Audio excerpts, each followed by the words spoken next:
What's up, you guys? This is Max here. Sorry about the late uploads, schoolwork, things like that. So let's get back on the topic, the Humvee and the Vodnik reviews. So I'm not really comparing, well, obviously I'm comparing them, but I'm not really saying which one is better. And I'm only going to get gameplay for one, which is the Humvee. I've already had gameplay for it for a while now. So I'm not going to be saying like, oh, the Humvee is better and all kinds of shit like that, because they both have the 50 caliber HMG turret, and they can both hold the same amount of people. So there's really nothing to go by.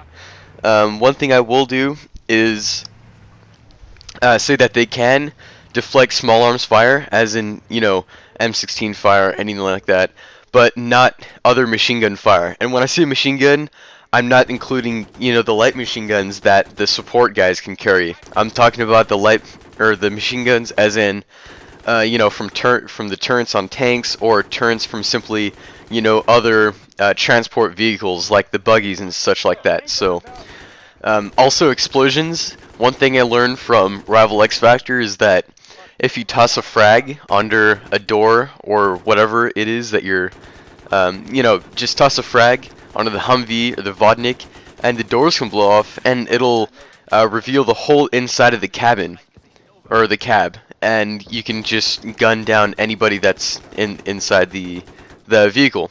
So definitely use that to your advantage. I don't do that in this gameplay. I'm pretty much well, first of all, the gameplay is Dam Van Peak Rush, so I'm actually playing the objective for once.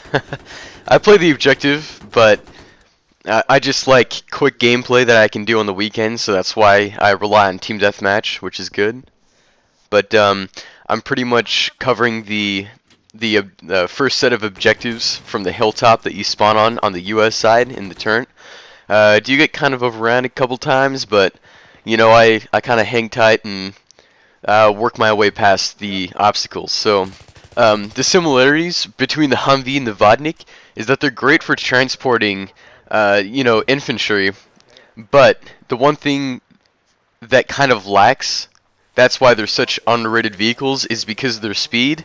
It's not as fast as a a buggy or a DPV Jeep or whatever, but it doesn't have the firepower as a tank would. So it's kind of like a happy-go-lucky medium kind of, or why did I say happy-go-lucky? Where did I get that from? Okay, it's kind of like the time I mix up Kanye West with that Western cowboy shooter guy. But so it's good for flanking around maps. I know a lot of people on Grand Bazaar, they kind of squeeze them in the B flag on Conquest for Grand Bazaar in that little tight CQB place, which is alright. I mean, I wouldn't recommend it, because whenever I do that, I always get raped up the ass really fast.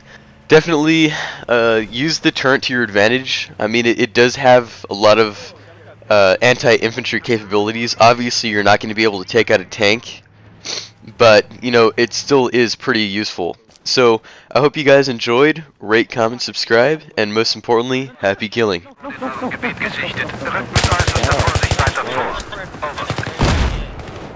The one I told you about earlier. This is the third time you asked me that. Not to fill up.